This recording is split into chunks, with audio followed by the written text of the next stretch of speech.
Today I'm walking through Verulamium Park in St Albans with Desai, a local mum, dentist and owner of Little Dreams, St Albans and Herts Central. Like many parents, Pav's journey into the world of sleep support began with her own sleep-deprived nights. In her search to help her daughter sleep better, she discovered not just a solution, but a calling. With a professional background in dentistry and a deep understanding of the toll sleepless nights take on our health and well-being, Pav brings both science and empathy to the families she supports. She's known for her calm, caring approach, and today we'll be chatting all things sleep, parenting, and what it means to rediscover balance when your whole household finally gets some rest. Let's take a stroll. Hi Pav, good to Hi see Mel, you. good to see you too. Well, it's just started raining, which is pretty typical, but Yeah, very beautiful. typical for British weather in July. Isn't yeah, but lovely to be here in Verulamium Park. Haven't been here since I was a child. We come here all the time. Do you? Yeah. It's fantastic. Little kids are already Yeah, playing. that's what I was talking about. We like bringing our daughter here. It's fantastic. So just give us a little bit of background about you and how you got into being a sleep consultant. Well, I think you summed it up really. It was based off the back of my own struggles with my daughter. When I was on mat leave, I spent a lot of time on the internet trying to figure out what was going on with her sleep and really struggling to find the answers that I was looking for, and found a lot of the information very contradictory. Right. And having my background in dentistry and needing that science and that evidence base, I just found it hard to kind of know what was the right thing or the wrong thing to do, and not a lot of information on the internet or advice is backed up by science. So it was, for me, coming through that struggle, not knowing kind of where to go and where to turn, wanting to help give those answers to other mums and other parents who were going through what I was at that time, which was really difficult. I mean, like you say, sleep deprived, it's hard to function, hard to do anything. You know, if you're working and returning to work, that's a challenge in itself when you're trying to navigate, you know, being a working mum. But on top of that, having sleep deprivation and struggling with that, you know, having that support and somebody who can give you those answers and know that they're based on evidence and they're not just plucked out of thin air, I think that's really important. Yeah. So how did you come across Little Dreams then? What's the background there? With my own, so looking for those answers, Little Dreams is, so it's a franchise. So they are, was founded by Jenna, she was a solicitor, very sort of similar path. Yeah. And she started up Little Dreams wanting to help other families, and everything was kind of evidence-based. So when I came across them, it kind of gave me the answers that I needed in helping my daughter to improve her sleep, and in turn improve my sleep and my husband's. And going from that and kind of getting closer to going back to work and thinking, I know I don't want to go back to dentistry full time because I'd like to be a bit more hands-on. Yeah. I was looking for something of my own, and it just sparked that interest in sleep. And I think that interest had developed from all the research I was doing anyway, but then to see that there was an opportunity to actually train as a sleep consultant with them, putting the two together just made sense to me. Well, a happy happenstance, if you like. I mean, and it was strange because I don't think, you know, the whole time I was on mat leave, I was ever thinking, yes, I wanted to help people kind of find those answers, but it never really felt like it was going to be a career for me until I came across the opportunity with them. The rest is history. It went from there. Exactly. And so what was it specifically about that? Obviously you talked about the evidence base, but there was obviously something about their technique or their approach that really appealed to you as well, that worked for you, presumably. Yeah, I mean, for me it was, when I was thinking about what I wanted to do in terms of, you know, going back to dentistry or having something of my own, with them specifically, the fact that all the advice and the approaches are evidence-based meant for me that I knew what I was doing wasn't going to cause any harm. That was, I think, when you're a parent and you're thinking about working on sleep, that's number one. You're so scared to do anything because you think, is this going to harm my child? Is it going to affect their attachment and their development? Yes. But from having that reassurance from them and seeing the research and being so reassured that everything was so evidence-based, it gave me the confidence in what the information and the advice that they were providing was, but also meant that if I was sharing that, I could have that confidence Yeah, as well. yeah. That's what stood out for me. And also just the fact that you've got the whole team. So as much as I own Little Dream, St Albans and Herts Central, there's a wider network, and it's really lovely because it's a community, exactly, which is really important for me. Well, you can just tap into presumably other sleep consultants' experience, you know, the case studies that they've had, the situations that they've dealt with. That's really reassuring, isn't it, to say, well, how do I deal with this? Or that's exactly it. So if you have a tricky case, there's always somebody I can call on to say, have you had something like this? What did you do? What worked? What didn't work? Yeah. And like I say, because everyone's kind of had an experience of something at some stage, even if it's just a tricky one and you just need somebody to talk to about it, you know, when you have your own business, you don't always have that. That's very true. So it's really nice to have that network. Oh, it's why the network, you know, we're part of Level Up Ladies, which is fantastic because, you know, that's how we met. Exactly. But you've got this huge pool of people who are gunning for you, like, you know, supporting you and really, like, kind of giving you everything you need, advice. You want each other to do well. Yes. And at the end of the day, we're all, as much as we're all doing the same job, we're all wanting the same outcome for people. Yeah. So that's the most important thing. That's great. And it's nice to be able to kind of connect with other people in the business as well. Like you said, 3 Level Up Ladies, we wouldn't have met if it wasn't exactly. So tell me about the sort of families that you work with. Obviously, you're based in St Albans and Central Herts, but so where are your clients based? Are they local? St Albans, Harpenden, sort of up to Welwyn Garden City, Hatfield, Bournemouth, kind of all that. All round? Yeah, all round. But mostly it's St Albans and Harpenden. Yeah. And it's children from the age of 4 months up to 10.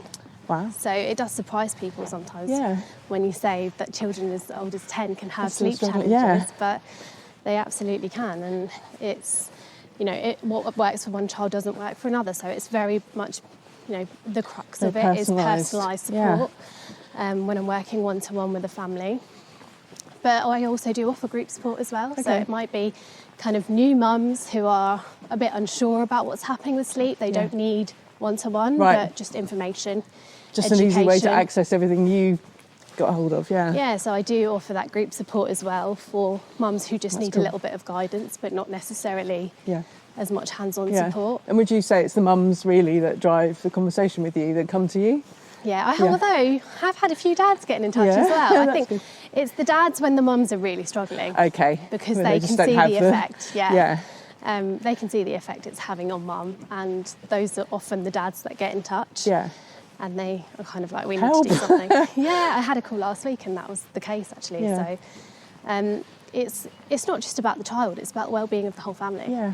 It's, if a child's not sleeping well, obviously it can affect both parents. A lot of the time it's more so mum. Yeah. The primary carer usually, especially if they're breastfeeding and babies. No, it's not always just mum, but it affects both, and that in turn affects their relationship. And if they've got other children, it affects other children in the family. And it just, the feedback is that it improves the whole family dynamic. It's not just, my baby's sleeping better and now I can sleep better. It's changed the shift in everything. It's so important, isn't it? Sleep is just so important to our lives, and you know, to be able to sort of rest and digest and, you know, have that quality time to recover from the hectic lives we lead. So tell me what a sort of typical programme would be, or how you work with clients. So if it was a one-to-one, so I offer a free call, and I think that's really important because it firstly allows me to find out a bit more about what their challenge is and if I can help or if they need help. Sometimes it's a really simple thing, in which case they don't need support. It's literally like they need to drop a nap or something like that. And if that's all it is and I can kind of troubleshoot that there and then in that free call, I'll sort of say, go away and try that. And if you're still struggling, come back to me. Okay. But if it's something that is a bit more complex and there's a really heavy reliance on something, for example, like for me, it was breastfeeding. So my daughter would only feed to sleep. Right, okay. And that's really common, actually, which at the time I thought, this must, like, if I'm waking up constantly and she's waking up this much, it must be wrong. Right. Well, actually, if it works for you, it's not wrong. So how do you mean she would only feed to sleep? She would only settle if she was on the breast. Right, okay. So that's the only way you could get her. The only way I could get her to fall asleep. And she wouldn't feed at any other time? She would still feed, Feed, but not, often she would just fall asleep on the boob. Okay. But she wouldn't settle if I tried to do anything else with her, because it was like that was what she was used to. Yeah. And that's how little ones communicate. Yeah. They're non-verbal, so she would scream Yes. until I gave her that, Yeah. and it worked Yeah. until it didn't. Well, it's habit, isn't it? Our brains learn by repetition. Yeah. So when you keep doing that, then that's what they learn to That's expect. it. So if it's something like that, where it's a bit more of a complex issue, because it's not as easy as just, oh, you just need to make this little change here. That's Yeah. quite a big change to make. Yes.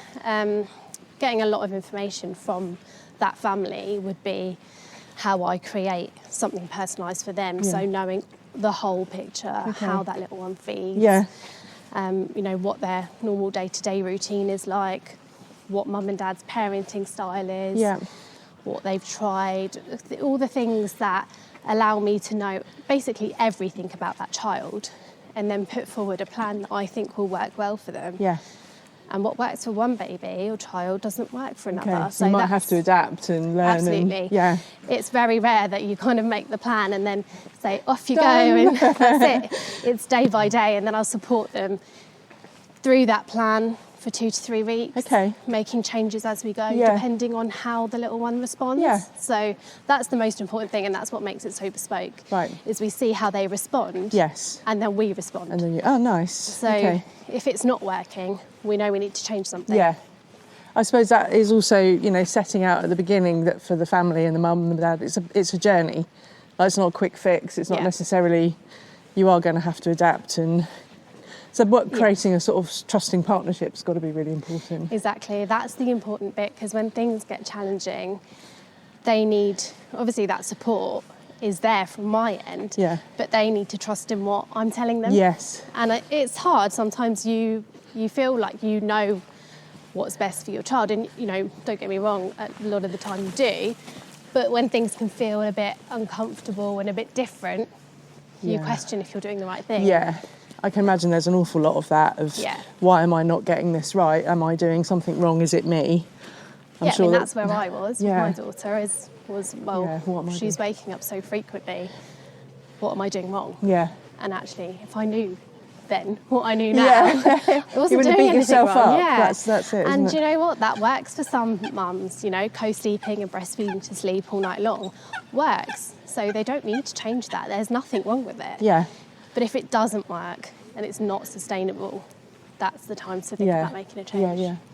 And what would you say is the kind of biggest positive change that you can make for the families and the child?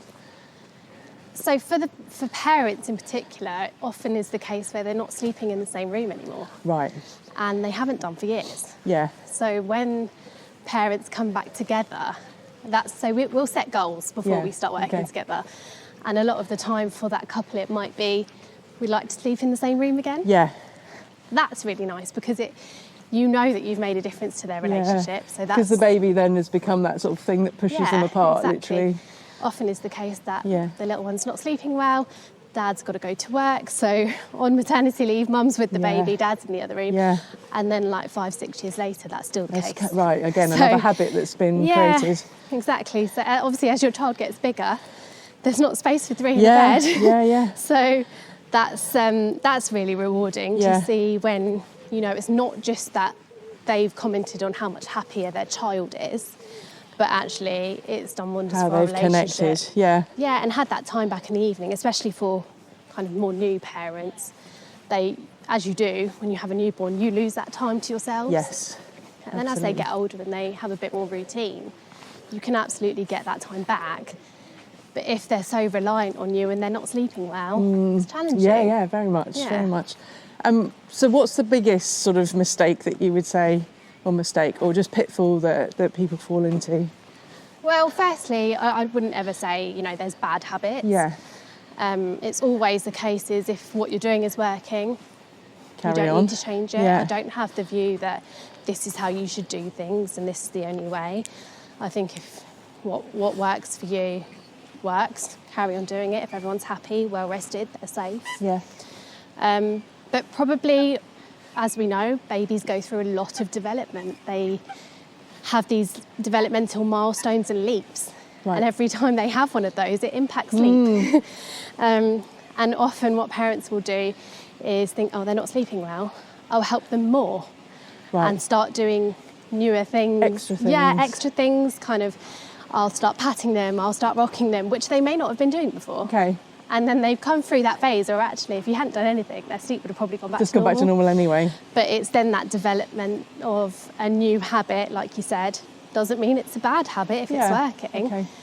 But it's a new habit that then becomes a challenge because then parents don't quite know how to go back to how things were before. So I guess sort of at the outset, knowing what those developmental stages are and what to expect can stop you being reactive perhaps to... And I think that's what I was saying the other day at the networking group is I'm so big on that education because I think if you know that before and you know how to deal with things and knowing that, oh, if I start doing this, it could create a habit. Yeah.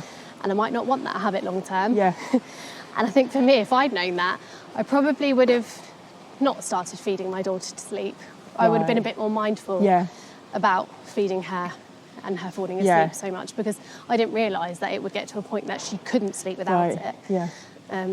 You know, I mean, babies are very adaptable. Yeah, well, they have to be, right? They obviously can protest when they don't like something. So, as you said before about parenting styles, I imagine that, again, making this a sort of personalised plan, you've really got to adapt to the framework that the parents take on. You know, they're very often kind of reliving or maybe reliving what their parents did for them if it worked, or perhaps trying to do exactly the opposite because they didn't enjoy that parenting style. Exactly. And I think it's important to know where they stand because then I know whether we'll be a good fit for each other as well. Right, yeah. So in that call, that's kind of, you get a vibe and you know, I think that call is so important for knowing if you're the right fit for each other. Yeah.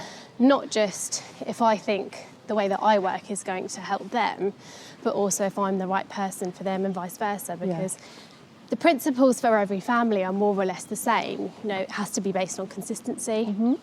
There is going to be some crying because that's how they communicate. Yeah. I don't know how sleep consultants can ever say your baby won't cry at all. Yeah. Do people say that? Some people promise that. There are really? people out there that promise it, and if they are promising that, I'd love to know what they're doing. What's the magic? Exactly. But there isn't a magic wand. It takes that commitment from the parents, and I think you know in that call whether they're really ready for that or not. Well, as you say, it's natural. You've got to kind of expect that that's, as you said, it's how the baby communicates. So don't be fearful of it. Don't think it's a wrong thing. Don't try to stop it. And naturally, when you're not sure what that cry means, you are afraid. Anxious, yeah. You're It triggers anxious. your nervous system, doesn't it? Yeah, and actually what I've found is when your baby or your child is sleeping well, it really helps you to know when there is something wrong. Because they're not just waking up and crying because they can't fall asleep without you. There's actually something wrong. Is it teething? Is it illness? Yeah. When you have good sleep skills as a baby, when you cry, it's usually for a different reason. Right, that's interesting to know, isn't it? That actually this is now a message rather than... Yeah, I think it really helps with that. And that's often the feedback that I've gotten from mums is now I actually know what that cry means. Yeah, it's not... that must be really reassuring. Yeah, exactly. I think even for me, it was like, okay, I know she's just teething. And knowing if I stay consistent in my response, still giving that support. You know, it's not about your baby's crying, lead them to it. Yeah. It's about understanding what their need is, why they're crying, and then responding to that. Yeah, in a way that you know is not going to build some other habit you've got to break later. If you know that cry is just, I'm frustrated, I want you to put me to sleep. Yeah. And the aim of it is that you want them to fall asleep on their own. Yeah. That's where I can help. The skill comes in. If it's obviously something else, we need to address that first. Yeah. In which case, so go and talk to the GP. Go and, you know, if it's reflux, go and get that sorted out first. If sleep hasn't resolved, come back. Yeah. And so, what would the sort of normal time frame be, or is there a normal time frame that you would work with? Yeah, it depends on the age of the child. Okay. The older they get, the longer it takes. Right. Yeah, because they've presumably sort of embedded stronger habits. Yeah, and you will get more pushback as a child gets older. Hello. So morning. With babies, it's normally a couple of weeks. Right, okay. You see a massive improvement in the first couple of nights. That's reassuring to know. Yeah, usually kind of night 2 or 3, you can see they're starting to get the hang of it. And then it's just honing in that skill. Yeah. For older children, it could be 3 weeks, give or take. Yeah. I always say to parents of older children, it's a marathon, not a sprint. Right, okay. So Yeah. you've got to be patient. Yeah, you're in for the long haul. You've got to stay consistent, and they will get there. But it will be more challenging with an older child, naturally. Yeah. What do you find is kind of like at the cause of older children not sleeping? Is there a kind of classic? So for most of the families that we work with, it is based on a reliance. So it might be they need mum in the room, or they need some kind of input, like they're used to mum being next to them until they fall asleep. And as they get older, some children will naturally just, as mum retreats, they'll be fine. Some children who are really dependent on that will still struggle as they get older. A classic thing for older children, especially as they go off to school, is that they don't get that one-to-one time anymore. Yeah. And that has a massive impact on sleep. Right, okay. They often then are seeking that out at bedtime or in the night. And that for older children is really important, that they have that one-to-one time, because we see that alone makes a massive difference. So you would help the parent find other points in the day and other points in their week to do that? We always say, separate from kind of a bedtime routine, they need 15 minutes at least of just solid one-to-one. Yeah. You're in their world, basically. You're doing what they want to do. Yeah. So it's child-led play, you're fully engaged, no distractions. And that's really hard if they've got siblings. Yes. It is. Well, if you've got multiple children and maybe 2 or 3 of them are struggling with the same thing, that can be quite challenging. So really rethinking about your routine and re-looking at how you're spending time. Yeah, just that. And it's not, it sounds like, 15 minutes is nothing. When you're busy, if you're working, you come home, it's a rush, isn't it? Yeah. Like get dinner done, get them have a bath, get them to bed. It is a rush, and actually 15 minutes, if you've got other siblings or other children, is really difficult. Yeah. But somewhere in the day, having that can really mean at bedtime they've gotten what they needed from you. Yeah, they've had it, so they're actually okay with that separation. Yeah. And maybe as a parent, it's thinking about what would I do with 15 minutes in the evening that I'm currently doing in the day, and I can swap that time. Just kind of I think it is a challenge, especially as children start school. Yeah. But like I said, as they get older, having that gets even more important. And why do you think it's so important to bring this service to families? I mean, it sounds like a kind of fairly new thing to me. I've not come across it before. I don't have kids, so probably I haven't experienced this trauma. But, what do you get from it, helping families? It's that impact on not just the child. Obviously, we know how important sleep is. Yeah. For a child or a baby, that's when all their development is happening. Yeah. Children are not able to focus well at school. Research shows that. We know that they need sleep to grow, to develop, but it's a lot of the time the bigger picture, so how their relationship is, how their temperament is, and that affects mum and dad and other relationships. Very holistic kind of thing, isn't it? Even though you're about sleep, you can see the wider impact. And I think, back in the day, this wasn't really around because it was just kind of like, well, you do what you need to do, you muddle through. Yeah. And actually maybe there wasn't as many mums who were working. Yeah, true, very true. There might be that element of, that sleep deprivation was probably still there, but having to then juggle and manage and, mental health now is at the forefront of everything, whereas back in the day it was kind of not really acknowledged. You just got on with it and actually suffered. No one really cared. You suffered, and then probably years later that would present itself in a different way. Yeah, very much. Whereas now we know that mental health struggles what that can lead to. Yeah. So being able to nip that in the bud, sleep deprivation is massive for that. So being able to help families, especially mums, come through that and actually enjoy their child as well. Yeah, absolutely. And how would people find out about you, aside from doing what you did, like help, I need some help? Like, do you get talked about in NCT groups? Is this something that... I go to a lot of groups, so baby groups, wherever they feel that, it would add value, I'm there. Share some advice. I'll go around, speak to mums one-on-one if they're having the cafe, by the way? I think we've gone past it. We can walk back around. Yeah. So going to groups and offering that kind of a few kind of tips on how you can do things or improve things.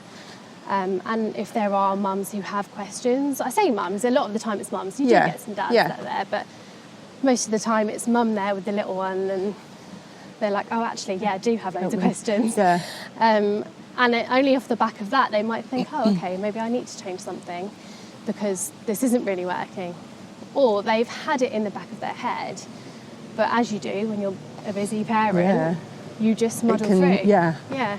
So aside from the group support and the one-to-one support, there's the corporate side as well. Yeah. So offering seminars for businesses where, you know, one of the priorities of that company might be actually wellbeing and supporting families and parents. And for any company where that is important, why would you not want to give them that education? So we already know that it has a massive impact on productivity. We lose a lot of money in the economy due to sleep deprivation. So if you could support your workforce to reduce burnout, obviously parents who are preparing to return to work, so giving them information and tools to be able to do that successfully, especially mums. I think returning to work after you've had, especially a first baby, can feel really scary. And if your baby's not sleeping well, like mine wasn't, you just think, how am I going to do that? Yeah, totally. So having that kind of terrifying. education and that support, I think, you know, you wouldn't necessarily seek it out on your own, but if your company is offering it to you, why would you not? Why would you not do it? Yeah, exactly. That's a really good idea. Tell me about you then. So this is the Mind Body Local quick fire round. Yeah. So mind, one belief that changed your life. So that was that anything is possible. Yeah. Because with my background in dentistry, I had always thought I'd like to do something else that was more on my terms. Yeah. Don't get me wrong, dentistry can be very, very rewarding, and I've been doing it for almost 10 years, so it's second nature to me now, but I've always wanted to kind of have something of my own that it would give me that sense of, I don't know what the word is. Fulfillment, I guess, and purpose. I mean, a different purpose, right? A different purpose. I think for me it was always, I knew I wanted to be a mum. Yeah. Felt very, very strongly that I'd always want to have a family. And so being around for my daughter is massively important for me. As much as, you know, you make compromises when you're not working as much. Having something else that allows me to actually be there and be with her more of the time was really important. But I also wanted to create something for the future. I imagine there's a lot of cross-transferable skills, but at the same time, it's very different. Yeah. But it's your personal experience that's got you to this place, and very often that's the thing that really cements a purpose. Absolutely. When parents are struggling, they need someone who they can feel comfortable with, who they can trust, and take that advice and that support to help them through that difficult time. So that's, knowing that I could do this is what led me to doing it. And, you know, you don't know if you don't try. You don't, exactly. Okay, so body then. A daily ritual that helps you feel good. I'm really bad at this. I have to say that my self-care is always at the bottom of the list, and I know it shouldn't be. I think that's classic for a lot of women. It's probably practicing gratitude. I think every day I make a point of thinking about the things that I am grateful for. So even when I'm having a bad day and things feel really hard, remembering all those good things. Yeah. You know, family, make a huge friends, difference. You know, and make a massive difference. And I think if you keep sight of all those good things, you almost maybe don't forget about the challenges that you're having, but you find that things get better and you maybe weren't so focused on making them better. Yeah, I like to go for a swim as well. Yeah, but nice. Not in this lake. No, don't know. And not as often as I'd like to kind of carve out time, but the practicing gratitude is something that I'll make sure I do every day. That's really good. And that's just, I think, how I get through anything that's difficult. I think for so many women starting out a new business or a new career, there's a huge amount of imposter syndrome, there's a huge amount of self-doubt. Yeah.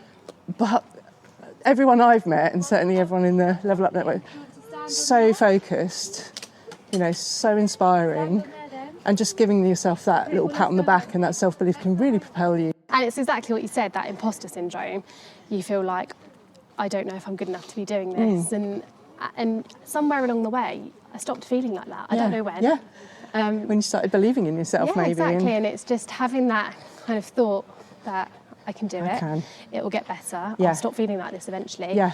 And then at some point you do. Yeah. And then you actually become quite good at what you're doing. Exactly. It's great.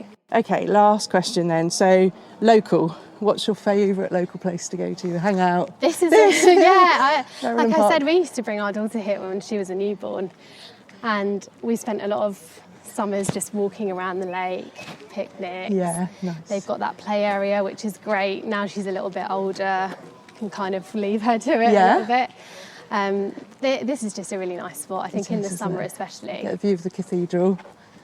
Yeah, it just takes you out of that kind of busy Busy mind. Calm, yeah. A mindful walk. Yeah. It'd be so refreshing, can't it? A walk can work wonders. Yeah, and do you often hit the coffee shop after, if we can find it? I don't actually. No. I'm pretty sure we walked past it. I think it's there, look. Oh, I love it. It's been so lovely to talk to you, Pav. I'm really kind of impressed with, the shift from being a dentist to taking on this challenge and helping people. It must be so rewarding, and I can imagine that it really is. You're making a massive difference to local families and kids. So I look forward to us collaborating on a few really projects. Looking forward to working together. Yeah, it's going to be exciting. So how can people get in touch with you? So if they have a look on my website, so you can just search for Little Dreams, St Albans and Herts Central. Yep. On my website you can fill out a contact form, or you can book a free call. Like I say, that free call, if you're having an issue, it just means we can chat through the issue.